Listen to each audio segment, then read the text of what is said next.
Me asombra esto que dice el Papa, no sé, capaz que lo dice más bien para Europa, pero dice: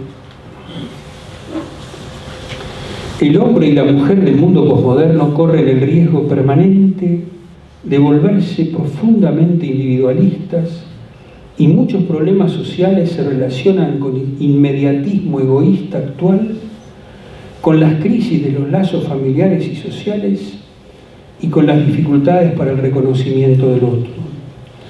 Muchas veces hay un consumo inmediatista y excesivo de los padres que afecta a los propios hijos, quienes tienen cada vez más dificultades para adquirir una casa propia y para fundar una familia.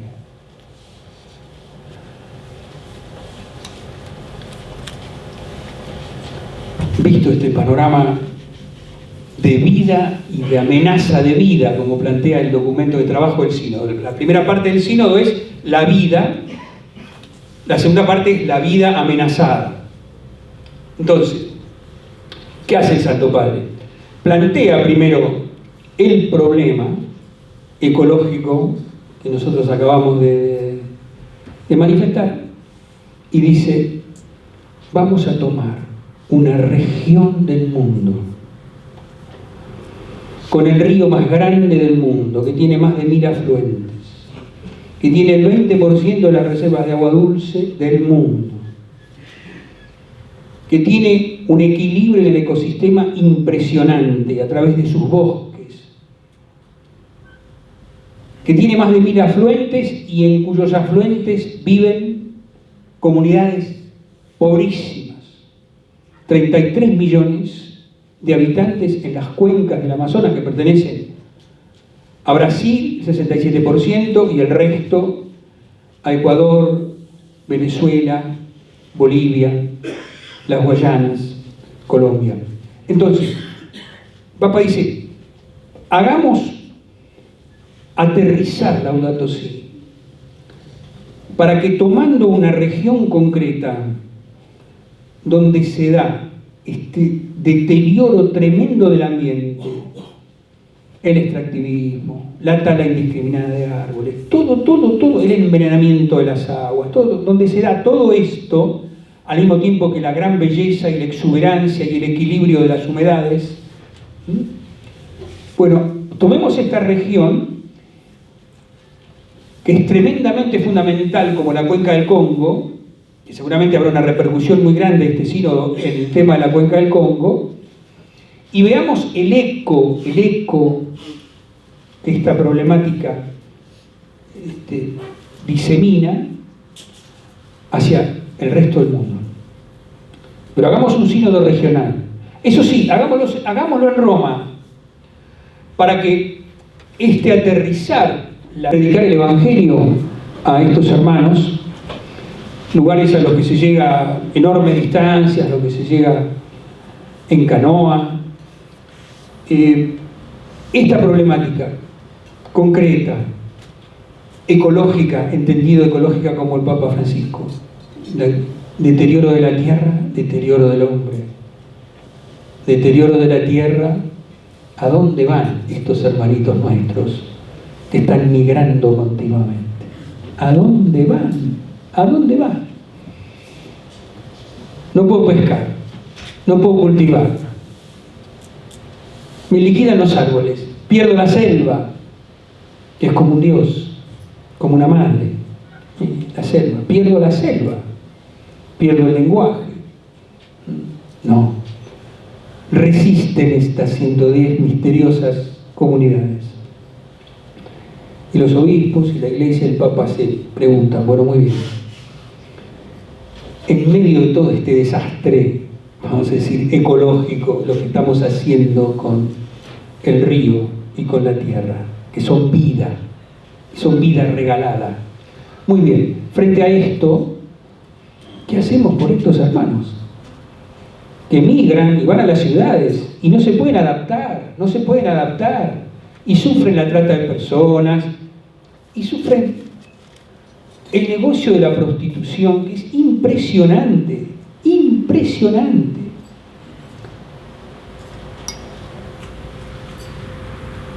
Yo no conozco un medio que haya publicado las cifras que dio Francisco al terminar el encuentro de protección de menores en febrero de este mismo año, cuando el Papa dio las cifras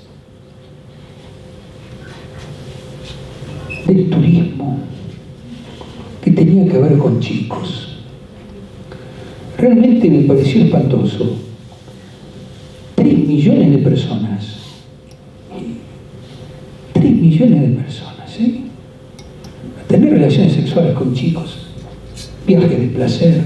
Interesante. ¿Quiénes son estos chicos? ¿De dónde salen estos chicos? ¿Quiénes son? Turismo sexual infantil. Hay algunos periodistas que dicen que está bien, si consienten que está bien. Algunos periodistas dicen eso. Frente a este panorama espantoso, la Iglesia se reúne en Roma para estudiar la cuestión, seguramente para denunciar cosas bien concretas que se están llevando a cabo en la región, y al mismo tiempo para plantearse la pastoral de la Iglesia frente a estas comunidades. La droga, el tema de la droga y el consumo de droga en estas poblaciones que están como perdiendo la raíz, están perdiendo la raíz. Me gustaría en este momento poder pasar un breve video sobre el Amazonas, para poder tener un contacto más cercano con la región, sabiendo que en nosotros hay un eco, los argentinos, un eco del Amazonas es el acuífero guaraní, un eco del Amazonas es la selva chaqueña. O sea, de alguna manera en nosotros repercute. Nosotros no tenemos la población indígena que tiene Brasil o que tienen las naciones que forman parte de la cuenca, pero sin embargo también tenemos problemas muy serios. El Papa nombra 2 argentinos para que vayan al cielo. Va Monseñor Massín, que es el obispo de Reconquista y que trabaja en ENDEPA, que es la pastoral aborigen de la Iglesia Católica, y el presidente de la conferencia, como van también los presidentes de otras conferencias que van a formar parte del sínodo, que tengo el privilegio de participar.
reflexión, si ustedes quieren, más espiritual sobre el tema de la violencia, que me parece clave, y después pasamos a los caminos de salida que propone Laudato Si, la ecología integral. El Papa toma el relato de Caín y Abel, que en realidad es el relato causal de toda guerra, digamos, de todo enfrentamiento.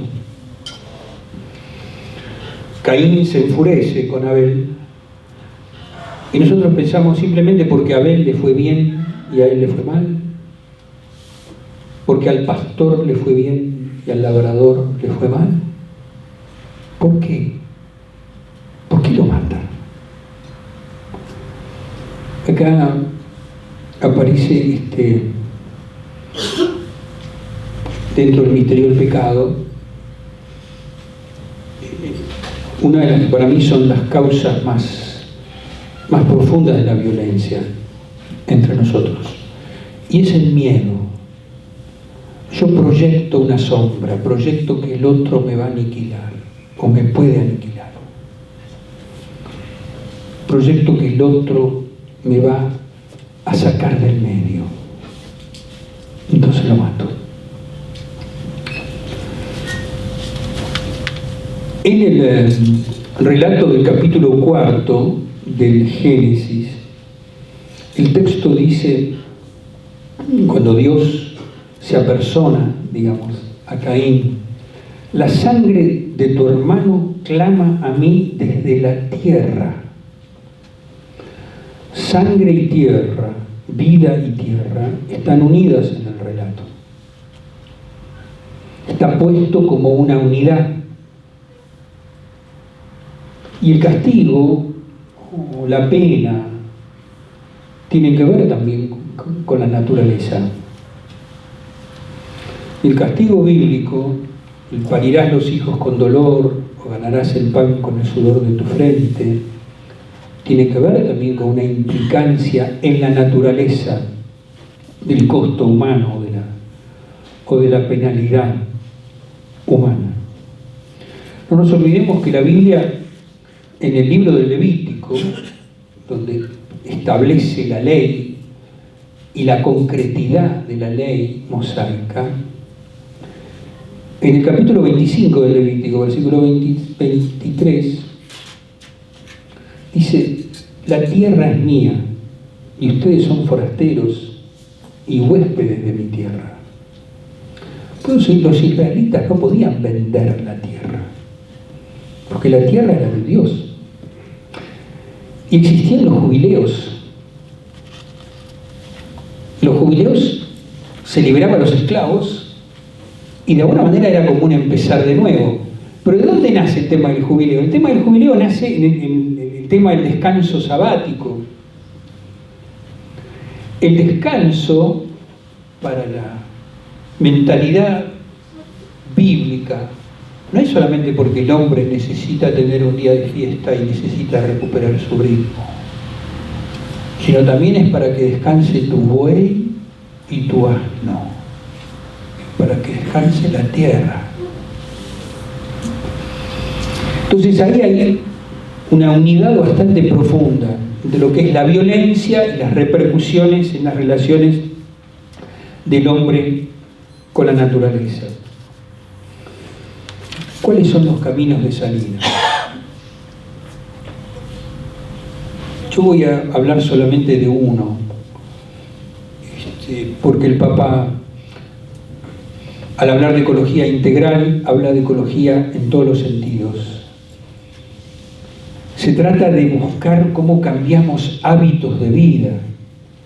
Son cuestiones que van profundamente al fondo de nuestra cultura. Los hábitos de consumo, nuestra mirada de la realidad. ¿Cómo hacemos para educar en el cuidado, en este paradigma nuevo que propone la encíclica? ¿Cómo podemos nosotros rescatar una profunda experiencia de cuidado, de haber sido cuidados y de poder entrar en contacto con nuestra fragilidad, con nuestra propia pobreza, para poder llevarla a la vida, al mundo, a los demás. ¿Cómo podemos hacer? En la primera charla, hablando del pensamiento social de Francisco, yo les dije que era muy del Papa buscar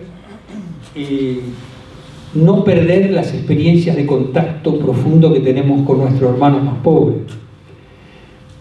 De alguna manera, en esas experiencias uno se ve espejado a sí mismo. ¿Por qué digo esto? Yo les decía en la charla, porque cada uno tiene su propia pobreza, entonces cada uno se encuentra con su propia fragilidad. Y no se está creyendo Gardel todo el tiempo o defendiéndose todo el tiempo, ¿no? Sino que se encuentra con su propia vulnerabilidad. Y hay otro hermano que lo puede aceptar como tal. Yo estoy tratando de transmitir esto que no me resulta muy fácil, créanme, pero bueno. No. Entonces, ¿qué pasa? Pasa que hay, cuando yo les decía, experiencias en donde nosotros podemos tener con los hermanos un trato de sujeto a sujeto, nos vuelven a ser presentes, nuestro estado de fragilidad, que normalmente cae en el olvido porque vivimos una sociedad en que nos defendemos todo el tiempo. Y estamos todo el tiempo poniendo murallas. Siempre estamos bien. Tenemos que estar bien para poder enfrentar una cantidad de cosas. Si no, nos rompemos. Yo no me puedo descubrir roto, porque si me descubro roto, pierdo. Y esta es una sociedad de ganadores, yo no puedo perder. Entonces, ¿cómo llego a esta experiencia de fragilidad para poder asumir el cuidado? Yo necesito asumir que fui cuidado. Si no, fácilmente me olvido. Pero si yo recupero esa experiencia fundamental, si yo recupero eso, y eso solamente se puede recuperar en comunidad, o se puede recuperar en un encuentro con el otro que a mí me esté revelando este tipo de cosas, en el que yo me sienta aceptado en mi pobreza, en mi fragilidad, y yo pueda trasladarla.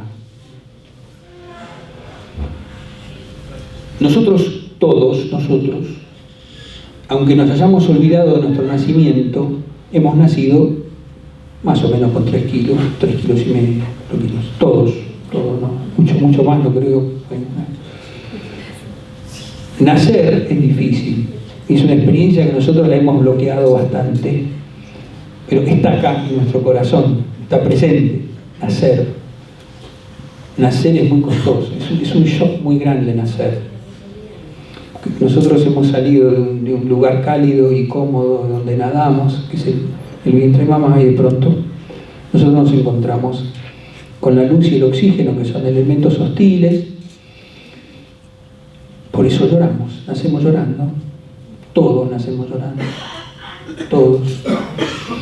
Desde el Papa hasta el último habitante de la casa común, el habitante de la cuenca, todos. Entonces es muy difícil pensarse autosuficiente en esa situación, porque uno está en un estado de fragilidad total. Llora. Y si mamá no nos lleva al pecho, o nos dice algo que nosotros no entendemos qué es, pero que si es algo cariñoso, siempre buscamos esa voz, que es la primera voz que nosotros escuchamos en nuestra vida. Qué buena que esa voz nos pueda significar: yo te quiero, sos único, sos única, sos hermosa, sos hermoso, te estábamos esperando, acá tenés un lugar, qué bueno que viniste. Es nuestra primera bienvenida en la vida, en la tierra, es la primera voz. Algunos dicen que la música viene de ahí, de estar buscando esa voz primera que uno escuchó y que quiere recrearla de algún modo.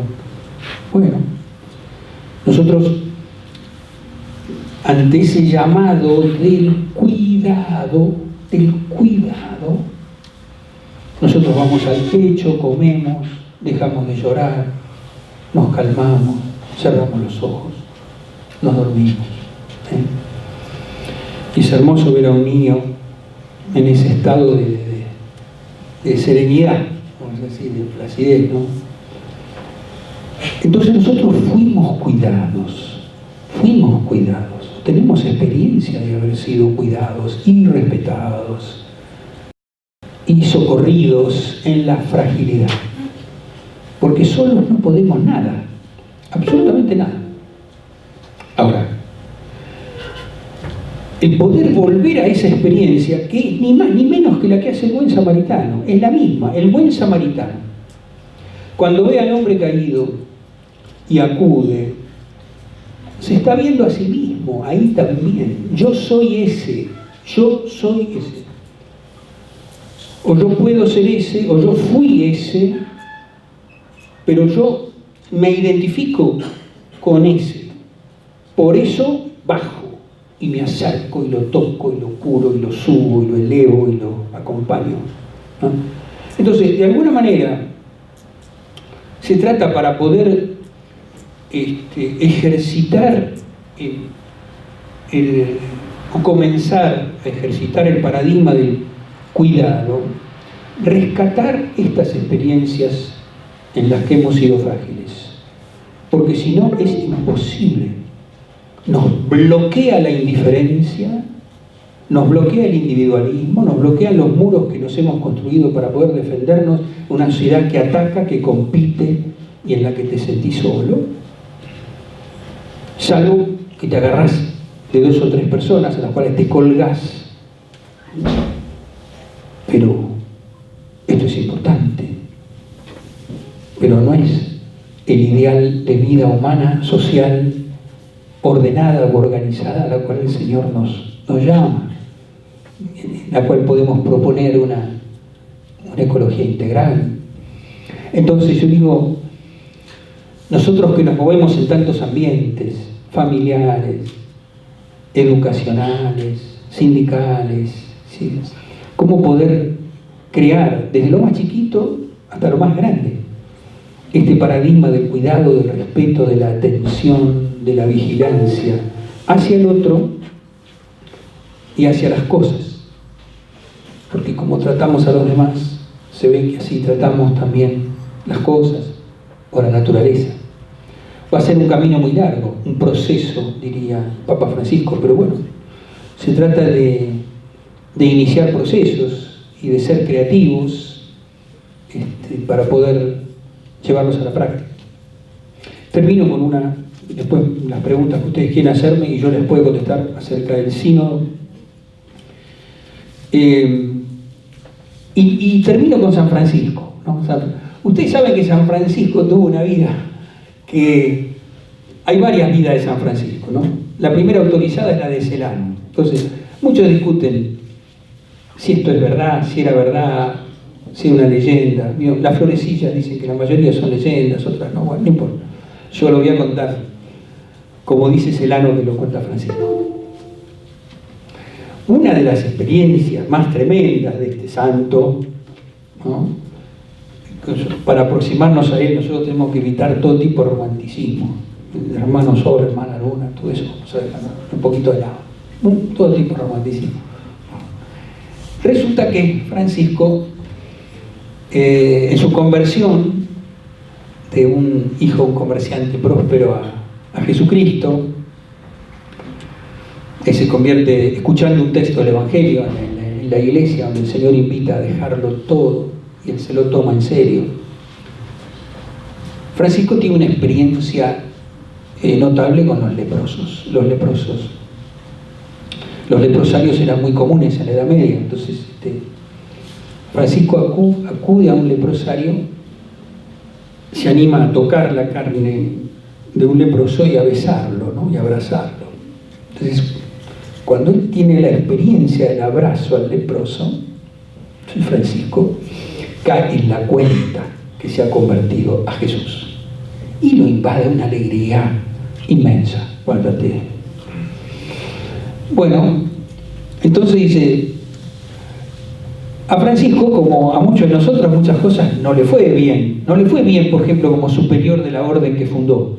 Estuvo un poquito dirigiendo la orden, pero después la dirigió otro. Él prefirió irse, y él prefirió irse al Eremo, que está bien, bien arriba de Asís. Si alguno no fue alguna vez, le recomiendo que si va a Asís, no vacilen ir al más alto de la montaña. Y ahí uno descubre algunas cosas de Francisco también, a través de la misma naturaleza. Bueno, él hace la regla, empieza a ver después que muchos hermanos no quieren cumplir la regla, es demasiado estricta, la pobreza. Entonces algunos hermanos quieren imponer otras cosas que están lejos del espíritu de Francisco. Entonces cuenta la leyenda, o él dice que el titulito se llama de la verdadera alegría, la verdadera alegría. Dice que Francisco bajaba de la montaña una tarde de muchísimo frío y camina mucho, se hace de noche antes de tiempo, él ya está grande, y entonces lo consuela la esperanza de que él hacía mucho que no visitaba una de sus comunidades, ¿no? Le queda el consuelo de que se va a encontrar con sus hermanos y piensa que bueno, voy a comer y voy a dormir y voy a llegar a mi hogar.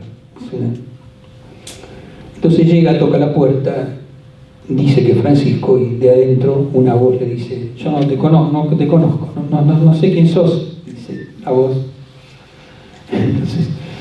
Entonces Francisco no lo puede creer, no puede creer. Entonces dice: pero ¿cómo no? Yo soy el padre Francisco. Dice: ¿cómo no me abrí la puerta? No, es muy tarde, no le abrimos a nadie, a esta hora es muy peligroso. Nosotros no sabemos quién sos. Entonces Francisco le ruega, se humilla, ruega: por favor, que está muerto de frío y muerto de hambre. No, dice: anda al leprosario. Le dice la voz, que era el único lugar donde podía ir. Entonces Francisco va al leprosario, y en el leprosario sí, lo reciben, le dan de comer, puede descansar. Entonces la conclusión de Francisco dice: nunca pensé que iba a volver a descubrir la verdadera alegría. La alegría que tuve cuando me convertí y la alegría que encuentro ahora estando en este leprosario. Es como volver al eje, volvió a su eje. ¿Pero por qué volvió a su eje? Porque se encontró con su propia fragilidad. Se encontró con que él era un pobre. Él con su propia pobreza. Entonces, otro hermano lo recibió como tal. Si no se da de alguna manera este tipo de experiencia en nuestra vida, yo creo que es imposible que nosotros podamos crear, pensar el paradigma del cuidado. Lo vamos a hacer siempre como inventando leyes o proponiendo cosas.